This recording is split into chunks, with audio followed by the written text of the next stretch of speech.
Hello guys, तो मैं ले आया हूँ बॉडी बिल्डिंग की बहुत सारी नई अपडेट्स। और आज की अपडेट्स बहुत ही ज़्यादा इंटरेस्टिंग है। एक एक करके सबके बारे में बात करते हैं। सबसे पहले तो गाइस आप ये देख सकते हो, किसी ने ये फोटो बना के डाला है जिसके अंदर क्रिस बमस्टेड को एडिट करके ऐड कर दिया गया है with Martin Fitzwater and horse MD. Yes guys, 2 open division के बॉडी बिल्डर्स एंड तीसरा क्लासिक डिवीजन के बॉडी बिल्डर। अब देखो यहाँ पर वैसे हॉर्स एमडी कंफर्म नहीं है कि ये कम्पीट करने वाले हैं, बट किसी ने फिर भी एडिट करके डाल दिया। एंड डेफिनेटली गाइस यहाँ पर क्रिस की कंडीशनिंग सबसे बेटर आपको दिखाई देगी। इनफैक्ट यहाँ पर क्रिस बहुत ज़्यादा कंपेरेबल भी दिखाई दे रहे हैं, जबकि he is not using the added muscle mass जो ये इस बार होल्ड कर रहे होंगे, बिकॉज इस बार ये अपने इतने ज़्यादा वेट कैप को यूज़ नहीं कर रहे होंगे। साथ में उसके लिमिट को क्रॉस करके हमें दिखाई देंगे। रीबाउंड फेज में थोड़ा मसल मास गेन करके फुलनेस के साथ दिखाई देंगे। और यहाँ पर ही is going to look even more comparable guys. यहाँ पर क्रिस का ये बहुत ही स्ट्रांग पोज है। इनफैक्ट क्रिस का अगर मैं साइड ट्राइसेप की भी बात करूं, वो भी is going to be very very strong. Chris के side poses are going to be very comparable guys, but front poses और बैक पोजेस में यहाँ पर Martin is going to be on the edge. Martin इनको कली टक्कर देंगे, Martin इनको बीट भी कर देंगे। लेकिन हाँ, साइड पोजेस में क्रिस एक्चुअल में मुझे लगता है कि क्रिस बीट कर देंगे मार्टिन को यहाँ पर। तो काफ़ी अच्छी एडिट थी, मुझे सोचा कि आपको दिखा दूँ। देखो फाइबर्स वगैरह भी क्रिस के किस तरह से दिख रहे हैं। अब कंडीशनिंग इस तरह की नहीं होगी क्रिस की, आई डेफिनेटली बिलीव, बिकॉज उन्होंने बोला भी है कि भाई मेरी कंडीशनिंग में इस तरह से नहीं लाऊंगा, थोड़ी सेक्रीफाइस कर दूंगा for the size, for the added fullness, but उसके बाद भी he is going to look really good guys. It is Chris the freaking Bumstead. उसके बाद मैं अगर आपको क्रिस का एक और पोस्ट दिखाऊं जहां पर क्रिस हमें कुछ और बोलते हुए दिखाई दिए, तो वो है गाइस ये पोस्ट। यस, अब देखो क्रिस के इस कंपटीशन को बहुत ज्यादा लोग ना बहुत सीरियस ले रहे हैं कि भाई क्रिस को थोड़ा रेस्ट करना चाहिए था, 6 मंथ्स का गैप लेना चाहिए था, मसल मास ऐड करनी चाहिए। भाई मैंने आपको पहले भी बताया उस वीडियो में और यहाँ पर भी बताऊंगा कि क्रिस का यहाँ पर कम्पीट करने का रीजन सिर्फ और सिर्फ ये है कि वो यहाँ पर फन एस्पेक्ट के लिए कम्पीट कर रहे हैं, अपने फैंस के लिए कम्पीट कर रहे हैं। He does not want to compete in 2025 Mr Olympia या फिर क्वालिफिकेशन पाना इनके लिए कोई गोल नहीं है। यहाँ पर क्रिस बमस्टेड ने देखो अपने लास्ट वीडियो में यही बात हमें बोली भी, जो यहाँ पर इस फोटो के अंदर आप देख सकते हो। मुझे नहीं लगता मैं प्राग प्रो जीतूंगा,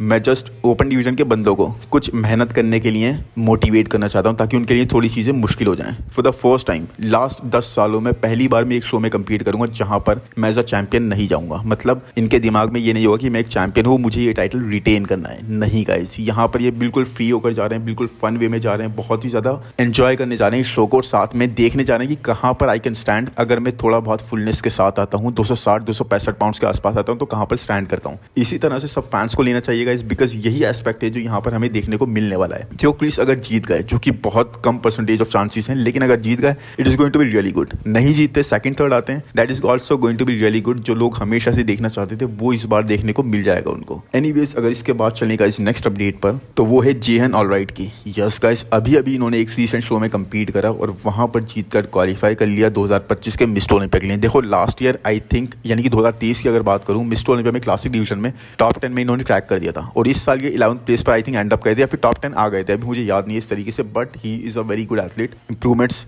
एक्सट्रीम लेवल की करते जा रहे हैं। और यहाँ पर भी आप देख सकते हो कितनी ज़बरदस्त फिजिक के प्रेजेंट कर रहे हैं, कंडीशनिंग का लेवल और साथ में क्वाड्स वगैरह पे स्ट्राइशंस वगैरह। मतलब he is a great पोजर guys. Yes I know, ये 1 सेकंड में 100 पोजेस कर देते हैं, मतलब इनकी कैपेबिलिटी आप देखो कितनी जल्दी जल्दी पोज करते हैं, लेकिन बहुत ही पावरफुल पोजिंग, बहुत ही एक्सट्रीम लेवल की पैशनेट पोजिंग, और लोगों को देखने में ना मजा आता है। देखो किस तरीके से जान डाल रहे हैं। निक वॉकर जिस तरह से करते हैं, जिस तरह से गुडविटो करते हैं, उसी तरीके से कुछ पोजिंग करते हुए दिखाई दे रहे हैं। बहुत ज़्यादा सेपरेशन अलग ही लेवल की, माइंड कंडीशनिंग बहुत ज़बरदस्त लेकर आ रहे हैं। वही है, अगर इनके पास वेट कैप अवेलेबल है, थोड़ा बहुत साइज ऐड करना पड़ेगा, but conditioning man it's a very very good physique. और मुझे लगता है आने वाले टाइम में ये और भी ज्यादा शाइन कर सकते हैं क्लासिक डिवीजन में। कहीं ना कहीं अपने वेट कैप से ही लिमिटेड होंगे, नहीं तो उसके अलावा he is really good guys. ये बहुत ज्यादा पील आते हैं, डाइस्ड आते हैं हर एक जगह से। और शो का नाम था master gym Korea pro show, यानी कि कोरिया के प्रो शो में इन्होंने कम्पीट करके बहुत ही जल्दी क्वालिफिकेशन पा लिया पूरे साल। ये सिर्फ इंप्रूवमेंट्स पे ध्यान देंगे। आप बैक पे देखो इनकी कितनी ज्यादा डिटेल आपको विजिबल है, और ये थिकनेस और डिटेल गाइस पहले विजिबल नहीं थी, इस बार इन्होंने ऐड करी है और इसीलिए इतनी ज्यादा विजिबल है। आप ऑब्लिक्स वगैरह देखो, एब्स वगैरह देखो, हर एक चीज गाइस, एवरीथिंग इज डाइस्ड। आप पूरी तरीके से इनकी फिजिक को देख सकते हो, बिल्कुल प्लास्टिक स्किन जैसी स्किन बना के दिखा रहे हैं ये। तो मुझे बहुत ज्यादा पसंद है इनकी फिजिक। इवन दो पोसेस बहुत ज्यादा कर देते हैं, ओवर पोजिंग कर देते हैं, बट उसके बाद भी he does it really well. और मुझे बहुत मजा आता है, बहुत टाइट करके पोज करते हैं, जो कि बहुत ज्यादा आपका पैशन दिखाता है for the sport, for the posing, और आप कितना ज्यादा एनर्जेटिक ऑन द स्टेज।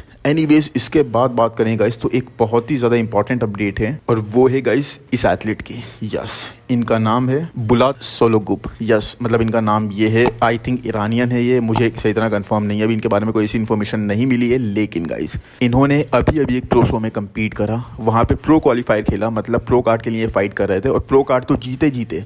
उसके बाद 212 डिवीजन के प्रो शो में भी कम्पीट करने लगे उसी शो के अंदर, और वहाँ पर प्रो शो भी जीत लिया। मतलब आप समझ रहे हो कितने सारे लोगों के सपने इन्होंने तोड़े। पहले तो इनके पूरे डिवीजन में जो भी प्रो कार्ड के लिए फाइट करा उसके ड्रीम्स तोड़े। उसके बाद गाइस जो भी बंदा सोच रहा होगा कि भाई हम प्रो शो के लिए तैयार हैं और हम इस एथलीट को बीट कर देंगे, इस एथलीट को बीट कर देंगे, उनकी लिस्ट में इनका नाम तो होगा ही नहीं। इनके लिए कोई तैयार ही नहीं होगा, बिकॉज ये तो क्वालिफाइड ही नहीं थे उस चीज़ के लिए, बिकॉज ये प्रो ही नहीं थे। लेकिन भाई इन्होंने वहाँ कम्पीट करा और हर एक बंदे को बीट करके प्रो शो जीत लिया। मतलब एक ही रात में इतना ज़बरदस्त इनके लिए रहा कि ये मिस्टर ओलंपिया के लिए क्वालिफाइड है 2025 के। और अगर आप इनकी फिजिक देखोगे, पर चलो उससे पहले मैं क्रिस असीतो के कॉमेंट्स इनके बारे में बता देता हूँ। He is got mass in the right places, मतलब मसल सब राइट प्लेसेस पे इनके ऐड है।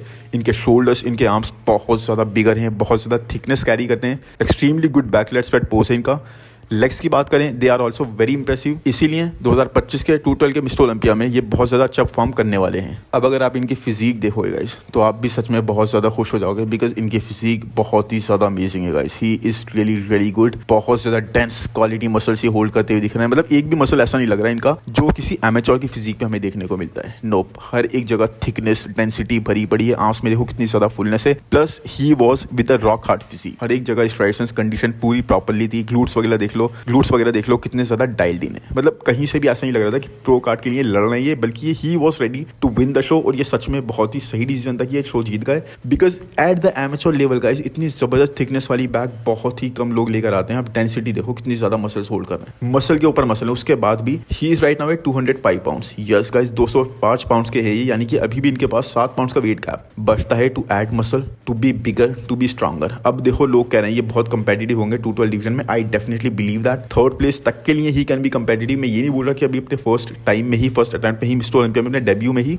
ये थर्ड प्लेस ले आएंगे, नहीं guys. All I am saying is अगर ये बहुत ज़्यादा अच्छे से इंप्रूव करते हैं, इसी तरह की कंडीशनिंग नेल करते हैं और ज़्यादा इंप्रूवमेंट्स करके आते हैं मिस्टर ओलंपिया तक, तो हो सकता है ये थर्ड प्लेस तक के लिए बैटल करते हैं। बट शॉन क्लाइडा और साथ में गाइस क्योन पियर्सन, क्योन तो मैंने एक अलग ही लीग में, आप इनकी फिजिक देखोगे आपको ब्लॉक ही दिखाई देगी। वो टेपर वगैरह, वो शेप जो डिमांडेड है आजकल के टाइम में हर एक डिवीजन में, ना सिर्फ 212 डिवीजन में। बट क्योन पियर्सन ने 212 डिवीजन में तो आग लगा दी है, तो वहाँ पर मुझे नहीं लगता ये कहीं से भी कंपेरेबल लगेंगे उनके।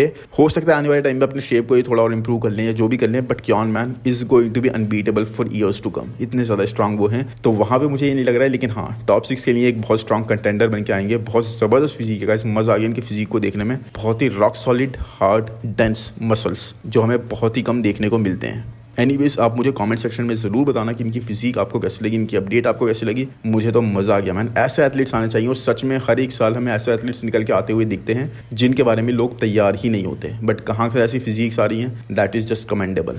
एनीवेज, अब चलते हैं नेक्स्ट अपडेट पर। तो वो है गाइस मार्टिन फिट्जवाटर की। तो मार्टिन फिट्जवाटर और क्रिस बमस्टेड दोनों ही प्राग प्रो को पूरी तरीके से ना हाइप करने के लिए रेडी हो चुके हैं। कभी आपने देखे इनके कमेंट्स वगैरह जो मैंने दिखाए थे, कमेंट्स एक दूसरे को पास करे थे। और अब यहाँ पर आप देखोगे कि मार्टिन यहाँ पे क्लासिक पोजेज जैसे कि क्रिस करते हैं वैसे कुछ पोजेज करते हुए, अपने क्लिप्स वगैरह, अपने फोटोज वगैरह शेयर करते हुए बोलते हैं कि मैं क्लासिक डिवीजन के अगर वेट कैप में होता तो मैं उससे अभी कितना ज़्यादा वेट कैप से ऊपर होता। और किस तरह से आपको मेरे कौन से क्लासिक पोजेज अच्छे लगे जो मुझे अपनी रूटीन में ऐड करने चाहिए। तो यहाँ पर हमें इन्होंने 2-3 पोजेज हिट करके दिखाए हैं और हमें बताया कि भाई आपको कौन सा अच्छा लग रहा है, आप मुझे बताना। वैसे देखो एस्थेटिक बहुत ज़्यादा है, लेकिन उसके बाद भी just because he is on so much bulkier side, मुझे इतने ज़्यादा क्लासिक इनकी फिजिक नहीं लगती। या फिर जो एंगल्स वगैरह हैं, अगर ये थोड़े और लीनर साइड पे होते तो शायद इतने क्लासिक लगते। बट गाइस पूरी तरह से क्रिस को टीज कर रहे हैं, बहुत ही फन वे में, बहुत ही हेल्दी वे में, बहुत ही फ्रेंडली वे में, कि भाई वहाँ पर अगर क्रिस हमारे डिवीजन के पोजेस करेंगे ना, तो मैं भी अपनी पोजिंग में कहीं ना कहीं क्लासिक डिवीजन के पोजेस भी हिट करके दिखाऊंगा, जो कि देखने में बहुत मजा आएगा गाइस। मतलब होना चाहिए ऐसा। अगर वो इस चीज़ को फन के लिए कर रहे हैं, इन लोगों को भी फन के लिए करना चाहिए। अब जीते कोई भी गाइस, वैसे मार्टिन के ही चांसेस हैं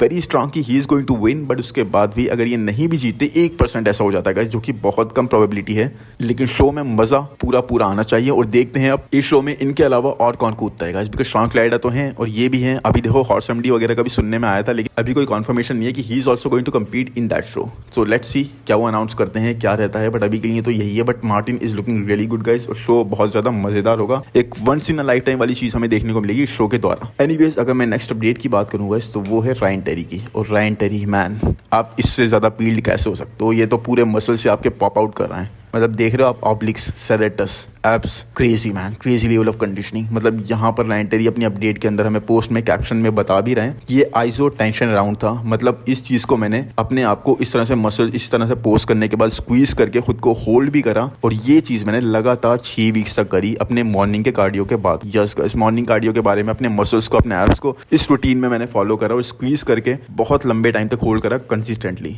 ये बहुत ज़्यादा मोनोटोनस, मतलब बहुत ज़्यादा रिपीट करने वाली मूवमेंट थी, लेकिन बहुत ज़्यादा हार्ड भी थी, साथ में कोर कंट्रोल करने के लिए अपने स्टेज पर बहुत ज़्यादा इंपॉर्टेंट थी। तो देखो, अब मैं यही सजेस्ट करूंगा गाइस, ऐसी चीज़ें हमारे इंडियन एथलीट्स को कवर करनी चाहिए, इंक्लूड करनी चाहिए, बिकॉज फिजिक बहुत अच्छी लाने लगे, कंडीशनिंग बहुत ज़बरदस्त लाने लगे। इवन अनिक घोष मैन हमेशा परफॉर्म कर रहे हैं, राहुल फिटनेस हमेशा परफॉर्म कर रहे हैं, बहुत अच्छी फिजिक लेके आ रहे हैं। लेकिन एक वही है, आपकी पोजिंग के दौरान आपका कोर कैसा लग रहा है, आपकी पोजिंग के अलावा आपका कोर कैसा लग रहा है, ये दोनों चीज़ें बहुत ज़्यादा मैटर करती हैं। अब बाहर के एथलीट्स को आप देखते होंगे कि even when they are not posing, even when they are moving guys, अगर एक जगह से दूसरी जगह जा रहे हैं, उनकी कोर तब भी टाइट रहती है। आप विटोर शाविस को देखो, अली बिलाल को देखो, रायन टेरी को देखो, या फिर इवन दो कजाकिस्तान प्रो में अभी जो दूसरे एथलीट कंपीट कर रहे थे जो जीते हैं, उनकी कोर को देखो। और यही चीज़ अगर आप देखोगे ना हमारे इंडियन एथलीट्स में, they are really good guys. मैं कोई बुराई नहीं कर रहा, बिल्कुल गलत मत लेना इस चीज़ को, बट उसके साथ में जब वो लोग मूव करते हैं, जब वो लोग रिलैक्स होते हैं, उनकी कोर, उनका एब्डोमिनल बिल्कुल छूट चुका होता है गाइस, बिल्कुल डिटेल मिस कर जाता है, बिल्कुल वॉट आउट से लगने लग जाता है, जो कि नॉर्मली सबके साथ होता है। बट वहीं पे आपके कोर कंट्रोल काम में आता है गाइस। आप उस टाइम पे भी अपनी कोर को कितना टाइट रख रहे हो और उस चीज़ की कितनी इंपॉर्टेंस समझ रहे हो। यही चीज़ आपको देखो, ये चैंपियन रायन टेरी यहाँ पे बता रहे हैं कि भाई ये चीज़ प्राइसलेस थी, बहुत ज़्यादा मुझे एफर्ट डालने पड़ते थे, लगातार करना पड़ता 6 महीने तक, लेकिन ये चीज़ बहुत ज़्यादा उस चीज़ के लिए पे भी करती है और आपको इस चीज़ का रिवॉर्ड भी मिलता है। साथ में ये बोल रहे हैं कि it's a work behind close doors, मतलब दरवाजे के पीछे, जब गेट्स बंद होते हैं, डोर्स बंद होते हैं, उसके पीछे जब आप वर्क करते हो, वो लोगों को दिखता तो नहीं है, बट यही चीज़ है जो एक्चुअल में मैटर करती है जब आप स्टेज पर हो, तो जब आप कहीं पर परफॉर्म कर रहे हो तो। और सच में गाइस, यही चीज़ मोटिवेशन दिखाती है और बहुत स्ट्रॉन्ग मैसेज इन्होंने यहाँ दे दिया कि भाई जो चीज़ आपको दिख रही है वो तो मैटर करेगी, लेकिन जो नहीं दिख रही ना, वो और भी ज़्यादा मैटर करेगी। और यही चीज़ मैं करता आया हूँ कि बिहाइंड द डोर्स गाइस, जब कर्टेंस बिल्कुल बंद होते हैं, उस टाइम पे किस तरह से मैं एफर्ट्स डालता हूँ, किस तरह से मैं वर्क करता हूँ, वो चीज़ मैं लोगों को यहाँ पे बता रहा हूँ इस पोस्ट के द्वारा। एनीवेज, इसके बाद चलते हैं गाइस नेक्स्ट अपडेट पर। सो नेक्स्ट अपडेट है राफेल बैंडो की, जो कि नेक्स्ट 7 डेज में कम्पीट करने वाले हैं रोमानिया प्रो में। Yes guys, Rafael Brandao is going to compete in Romania muscle fest pro, और यहाँ पर इनका मुकाबला होने वाला है हॉर्स एमडी से, जो कि हम पहले भी बात कर चुके हैं। बट इस अपडेट के अंदर गाइस आपको एक चीज़ बहुत ज़बरदस्त लगेगी, या फिर बोलूँ कि बहुत ही अजीब सी लगेगी, और वो ये गाइस कि राफेल का साइज़ देखो यहाँ पर आप, कितना ज़्यादा कम लग रहा है। यस, मिस्टर ओलंपिया में इनकी अपीयरेंस इतनी ज़्यादा अच्छी नहीं रही, he was bigger for sure, but काफ़ी ज़्यादा सॉफ्टर साइड पे थे, उस तरह के नहीं थे जैसे हमने इनको 2022 के टाइम पे देखा था, या फिर आर्नो क्लासिक ओहायो में देखा था। अब यहाँ पर इनकी कंडीशन काफ़ी ज़्यादा सिमिलर लग रही है मुझे 2022 के टाइम से, but at the same time guys मुझे इनका साइज़ भी काफ़ी ज़्यादा सिमिलर लग रहा है, यानी काफ़ी डाउन साइज़ ये दिखाई दे रहा है। तो वही है गाइस, आई डोंट नो क्या इनका पूरी प्रोग्रेस जो साल की रही थी वो लूज़ कर चुके हैं, but he is looking very small compare to that. Even in fact मैं ये अगर बोलूँ कि ये क्लासिक डिवीजन के राफेल बैंडो लग रहे हैं, तो बिल्कुल इस चीज़ में कोई गलत नहीं होगा। वो मसल मास, वो फुलनेस जो हम एक टाइम पे देख रहे थे ना इनके अपडेट्स के अंदर, मिस्टर ओलंपिया से पहले तक, वो चीज़ विजिबल नहीं है गाइस। तो अभी आई डोंट नो, इनको फिर से एक बार ऑफ सीजन पे जाना पड़ेगा, बट यहाँ पर क्या हुआ इनके साथ आई डोंट अंडरस्टैंड। यहाँ पर कमेंट में भी अगर आप देखोगे तो यही बोला जा रहा है, his physique is so underrated when it comes to symmetry, क्योंकि सिमेट्री इनकी फिजिक बहुत ज़्यादा होल्ड करती है। और लोग ये भी बोल रहे हैं कि I almost don't want him to grow because it just looks flawless, यानी कि लोग चाहते हैं कि और मसल मास ऐड ना भी करें तो भी अच्छा है, बिकॉज अभी यहाँ पे ये फ्लॉलेस लग रहे हैं, बहुत ज़्यादा सिमेट्रिकल लग रहे हैं। और मेरे हिसाब से ये बात भी कहीं ना कहीं सही बैठती है, बिकॉज अगर ये साइज़ के पीछे जाते हैं ना, तो इनकी वो फ्लॉलेस वाली चीज़, वो सिमेट्री वाली चीज़, वो कंडीशन वाली चीज़ कहीं ना कहीं मिस हो जाती है, जो कि हमने लास्ट पूरे ईयर देखा। तो आई थिंक उसी को ये वापस लाने की ट्राई कर रहे हैं, बट इस तरह से मिस्टर ओलंपिया में अपने डिवीजन में गाइस, यानी ओपन डिवीजन में ये और ज़्यादा प्लेसिंग्स अप नहीं कर सकते। उसके लिए इनको साइज़ के साथ एक बैलेंस चाहिए होगा, जिसके लिए इनको मेहनत करनी ही पड़ेगी, साइज़ पुट ऑन करना ही पड़ेगा, क्योंकि इन लाइन्स के साथ absolutely he is looking really really good, but वो साइज़ तो चाहिए, because open division is the name of the game. Anyways, अगर इसके बाद चलें गाइस नेक्स्ट अपडेट पे, तो ये अपडेट तो आपको बहुत ही ज़्यादा पसंद आएगी, बिकॉज इनके बहुत ज़्यादा ना, बहुत जल्दी, बहुत ही कम टाइम पीरियड में फैंस बन गए हैं। ये अपडेट है गाइस मेनेगेट प्रो, जो कि बहुत ज़्यादा क्रिस बमस्टेड की याद दिलाते हैं और रमोंडिनो की भी कहीं ना कहीं याद दिलाते हैं। यस गाइस, बहुत ही ज़बरदस्त फिजिक, बहुत ही क्लासिक लुक, और बहुत ज़्यादा क्रिस की फिजिक की याद दिलाते हुए, मतलब अर्लियर डेज की, जब क्रिस इतना ज़्यादा आगे नहीं आए थे, स्टार्टिंग के डेज से उनके फर्स्ट सेकंड ईयर था तब, बट बहुत जल्दी ये इंप्रूवमेंट्स करते जा रहे हैं। फेस कट भी काफ़ी हद तक वैसे लग रहा है, पोजिंग भी काफ़ी हद तक वैसे कर रहे हैं, because he knows guys, he knows मेरी फिजिक वैसी लग रही है, उसी हिसाब से ये चीज़ कैपिटलाइज करने की भी पूरी कोशिश कर रहे हैं, लेकिन गाइस मुझे बहुत ज़्यादा अच्छी लग रही है फिजिक। अब ये ऑफ सीजन पे जाने की ट्राई कर रहे हैं और ये अपडेट इनकी जो थी ये है मिस्टर ओलंपिया से एक दिन पहले की। यस गाइस, जब भी इतने डाइस लग रहे हैं, ये अभी की अपडेट नहीं है, बिल्कुल रिसेंट की इनकी, लेकिन इनकी फिजिक में बहुत ज़्यादा स्कोप है गाइस। आने वाले टाइम में यही कुछ नाम होंगे जो कि हमें शाइन करते हुए दिखाई देंगे। थोड़ा टाइम अभी लगना है, ज़रूर लगना है गाइस, बिकॉज अभी जो कंपेटिटर्स बहुत ज़्यादा आगे हैं वो तो अभी आगे रहेंगे, उनके कैचअप करने के लिए इन लोगों को टाइम लगना है। बट मेरे हिसाब से 1 डेढ़ 2 साल में ये लोग बहुत जल्दी स्पीड से अपने आप को ग्रो करेंगे। बहुत ज़्यादा यंग है ये लोग और ये नई line of classic physique athletes बहुत जल्दी टॉप 6 टॉप 7 क्रैक करने वाली है। तो let's see how it goes for him. अब इसके बाद और कोई बात नहीं करते हैं गाइस, आज की अपडेट्स यहीं खत्म करते हैं, आज का वीडियो यहीं खत्म करते हैं। कुछ लोगों ने मेरे थंबनेल को बोला तो मैं उनको बता दूं गाइस, मेरा सिस्टम इस वक्त सही से वर्क नहीं कर रहा, मैं उस पर ज़्यादा प्रोसेसिंग नहीं कर पा रहा हूँ, मोबाइल से ही कर रहा हूँ जो भी कर रहा हूँ। तो थंबनेल वगैरह भी 1-2 वीडियोज़ में ऐसे ही आएगा। यस मुझे पता है वो हम जिस तरह का थंबनेल डालते हैं इस चैनल पर उस तरह का नहीं आ पा रहा,